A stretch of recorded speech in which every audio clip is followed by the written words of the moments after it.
สวัสดีพี่น้องปองไปผู้ที่ตามทางเพจเฟซบุ๊กเสียงอึ่งทะเลยแช่โอ้ยบินวันนี้มาเที่ยวสวนคุณชนบ้านนาเศร้าพี่น้องเพิ่นผ่าขี่รถอีแท็กสมส่วนอู้สวยงามพระราม8บรรยากาศอู้หรูหรามาเห่าเที่ยวงามอึมลืมเป็ดตะไนพุ่นนะป้าสมาชิกระแห่นำพอปั่นไปแห่เจ้าบ่าวขบวนเจ้าบ่าวบัดทางได้ก็พุ่นนะอู้ยสมาชิกส่วนเพิ่นไล่ครับพี่น้องเป็นเศรษฐกิจแบบพอเพียงแล้วก็จะเป็นเกษตรเชิงท่องเที่ยววันนี้เราจะพาชมสวนกันครับผมไปสิพาขึ้นไปชมวิวพี่น้องชมวิวสวนลุงซุนสวนคุณซุนสวนคุณซุนโอ้มีห่อดูดาวนำเด้อนี่นะมีห่อชมวิวพร้อมพี่น้องโอ้สูงจังพุ่นนะตามมาครับตามมาไปต่อครับผม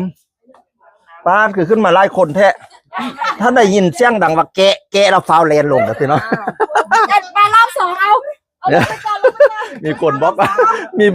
มีคนบ่มั่นใจให้ลงไปก่อนว่าซั่นว่านะ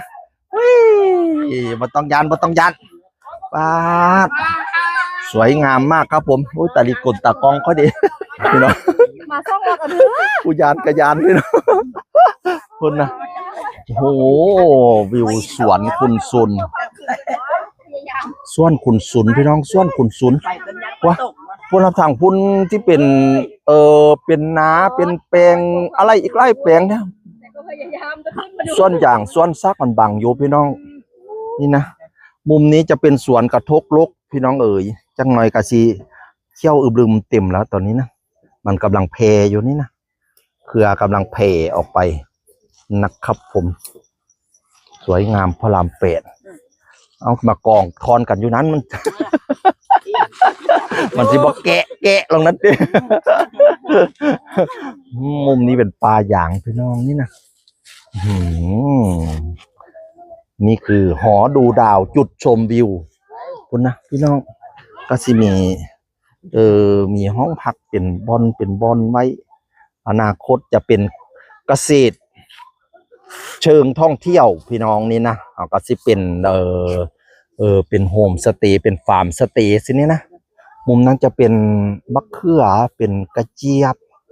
เป็นบักพริกเป็นไร่ส่วนเป็นข่าหน่อยติ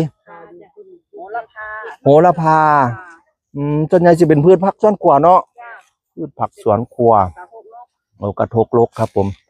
ต้นซักนี่ก็เป็นพืชผักสวนครัวชนิดนึงเนาะ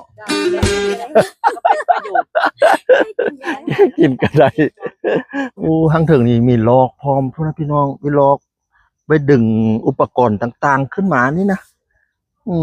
สุดยอดครับผมเป็นจุดชมวิวด้วยวิวลักล้านวิวลักล้านเมืองเลยนะแนมไปทางได้ก็ช่วยเบิดเนาะสุดยอด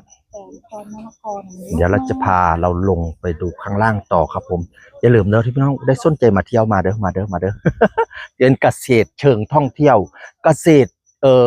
แบบว่าอนุรักษ์เกษตรพอเพียงพร้อมที่สวนคุณชุนบ้านนาเศร้าหมู่13ตามเบอร์โทรนี้สอบถามรายละเอียดได้อยากได้พืชผักสวนครัวอยากได้กระทกลกชอบท่ามใดครับผมโอเคสวัสดีครับ